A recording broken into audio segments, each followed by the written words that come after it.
tillarning narxi ko'tarilib ketyapti.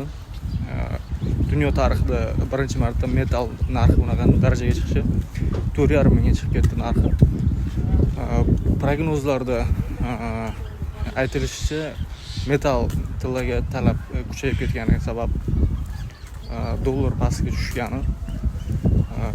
Hozir eng ishonchli variant kelajak uchun olib qo'yiladigan variant menimcha kriptovalyuta deb o'ylayman, chunki ko'pchilik Amerika kanallarida ham kriptovalyutani g'amlab qo'yishga bekorga bunaqa qilishmayapti.